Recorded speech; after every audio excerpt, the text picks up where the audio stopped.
खूबसूरत इलाकों की तरफ सफ़र भी खूबसूरत ही होते हैं। ये हमारे एक ऐसे ही खूबसूरत सफ़र की रौदाद है। हमारा ये सफ़र बालाकोट से शुरू होकर वादिये कागान को समेटता हुआ चल्लास के पुरकशिश और दिल फरेब नज़ारों से गुज़रता हुआ गिलगित के बारौनक बाज़ार राइकोट में जाकर इख्तिताम पजीर होता है। गिलगित बल्तिस्तान की तरफ जाता हुआ रास्ता नहायत ही दिल फरेब मनाजर से भरा पड़ा है। ये रास्ता खूबसूरत मनाजर, फलकबोस पहाड़ी सिलसिलों और मचलते दरियाओं, दुनिया की चंद बुलंद तरीन चोटियों के दरमियान से गुजरता है। गिलगित की तरफ जाती ये सड़क कहीं सरसब्ज़ो शादाब और कहीं पुरफिज़ा वादियों से गुजरती है तो कहीं संगलाह खुश्क बंजर तपते इलाकों में बल खाती हुई अपनी मंजिल की तरफ दौड़ती चली जाती है। रास्ते में ही दरियाए कुनहार के पानियों का तरन्नम सुनाई देता है तो कहीं पहाड़ों से सर टकराते दरियाए सिंध का शोर। 155 किलोमीटर पर फैली हुई इस जन्नत नुमा वादी के फितरी मनाजिर आंख देखती है तो दंग रह जाती है। गिलगित की तरफ जाने वाला ये रास्ता गुजरने वालों को अपनी खूबसूरती के हसार में जकड़े रखता है। इर्द गिर्द के ये जंगलात, पहाड़ इंतहाई दिलकश नज़ारा पेश करते हैं। कुदरत के खामोश नज़ारों से निकलकर हम नारान के बारौनक बाज़ार में पहुँचे। पहाड़ों में घिरा हुआ ये बाज़ार सतह समुंदर से 2500 बुलंदी पर सजाया गया है। दिलकश नज़ारों के साथ साथ ये शहर जदीद सहूलियात से भी आरास्ता है। सियाहों के मुकाम के लिए यहाँ पर 100 से ज़ायद होटल मौजूद हैं। नारान सियाहों की एक मशहूर तिलिस्माती हुस्न से आरास्ता मंजिल है। ये ना सिर्फ मुकामी बल्कि बैनुल-अक़वामी सतह पर भी सियाहों का एक ख़ास मरकज़ है। खैबर पख्तूनख्वा की सकाफ़त अक्कासी करती है, मुख्तलिफ़ अशिया इस बाज़ार में फ़रोख्त की जाती है। झील सैफुल मलूक और यहाँ की सबसे ऊंचा पहाड़ मलका-ए पर्बत नारान से सिर्फ चंद किलोमीटर पर वाक़या है, जिन पर दुश्वार गुजार रास्तों के बायस पहुंचा जा सकता है। नारान से आगे हमारी गाड़ी बुलंदियों का सफ़र तय करते जा रही थी। हम जैसे जैसे आगे बढ़ते जा रहे थे सर्दियों की शिद्दत में इजाफा होता चला जा रहा था। यहाँ के लोग सादा ज़िंदगी गुजारने के आदी थे और यही सादगी हुस्न बनकर इनके चेहरे पर झलकती है।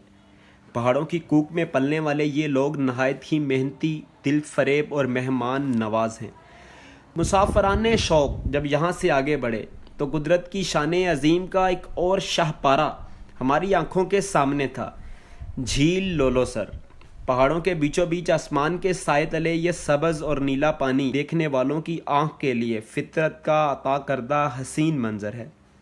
ऐने शौक़ लिए हम एक बार फिर महवे सफ़र हुए। झील से 6 से 7 किलोमीटर वादी आहिस्ता आहिस्ता एक मैदान का रूप ढाल लेती है। ये खूबसूरत सरसब्ज चरागाह गिट्टी दास कहलाती है। इस मैदान में गुजर कर बाबूसर टॉप की चढ़ाई शुरू हो जाती है और ऊंचाई पर होने की वजह से ये इलाका शदीद ठंडा है।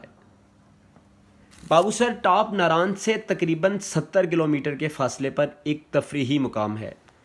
बाबूसर टॉप बाबूसर का सबसे बुलंद तरीन मुकाम है और ऊंचाई पर होने की वजह से इलाका शदीद ठंडा है।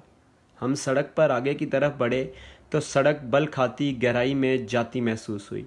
हम अपनी अगली मंजिल की तरफ रवां थे कि हमें हसीन नन्हे फरिश्ते नज़र आए। 100 रुपये में ये क्या है? चेरी है, अंगूर है? अंगूर है। सामने करो, सामने करो।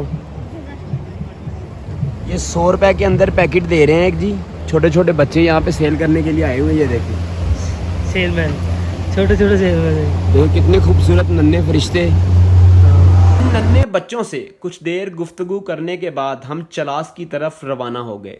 चलास बाबूसर टॉप से 40 किलोमीटर के फासले पर हज़ारों फुट नशेब में उतर शाहराए कराक्रम से जोड़ता है। चलास मौसम के एतबार से इंतहाई गर्म इलाका है। सरजमीन अपने अंदर गरमाइश के साथ साथ एक अजीब पुरइसरार खामोशी भी समोए हुए है। قدرت نے اپنے تخلیق کردہ موسموں کی بھی کیا شان ہمارے سامنے آشکار کی. ایک طرف وادی کاغان کی یک بستہ تیز ہوائیں اور دوسری طرف چلاس کے انتہائی گرم اور تیکھے علاقے. درختوں سے لدے ہوئے سرسبز پہاڑوں کی جگہ اب ریتلے خشک بنجر پہاڑوں نے لے لی تھی اور مسافران شوق کا یہ مختصر قافلہ شاہراہ قراقرم پر دوڑتا چلا جا رہا تھا. دشوار گزار پہاڑوں میں تراشی یہ شاہراہ 1300 کلومیٹر فاصلے پر پھیلی ہوئی ہے. یہ پاکستان میں حسن ابدال سے شروع ہو کر چین کے مقام کاشغر تک جاتی ہے. یہ شاہراہ دنیا کی سب سے بلند ترین اور پختہ سڑک ہے جو انتہائی دشوار گزار اور خطرناک راستوں پر تعمیر کی گئی ہے. کھٹن دشوار بنجر صحرائی پہاڑوں کے دامن میں میلوں تک پھیلی یہ شاہراہ اپنے اندر کئی خاموش داستان لیے ہوئے ہے. دریائے سندھ قراقرم کے ساتھ ساتھ بہتا ہے. دنیا بھر میں انڈس ریور کے نام سے جانا جانے والا یہ دریا تبت سے شروع ہو کر 3200 کلومیٹر کی طوالت میں کوئی 11,65,000 مربع میٹر کے علاقے کو زندگی بخشتا ہے. تبت والے کہتے ہیں کہ یہ دریا شیر کے منہ سے نکلتا ہے. اس نسبت سے اسے شیر دریا بھی کہا جاتا ہے. دریا کا شور اور ٹھاٹھے مارتا پانی اپنے اندر اتنا روپ رکھتا ہے کہ اوپر خطرناک سڑک پر سفر کرنے والے اس دریا پر اگر نظر دوڑائیں تو دل کو دہلا دینے کے لیے کافی ہے. گلگت کے شمال مشرق کی جانب ایک چھوٹا سا علاقہ ہے جسے رائی کوٹ کہتے ہیں اور رائی کوٹ پہنچ کر ہمارا یہ سفر اختتام پذیر ہوتا ہے.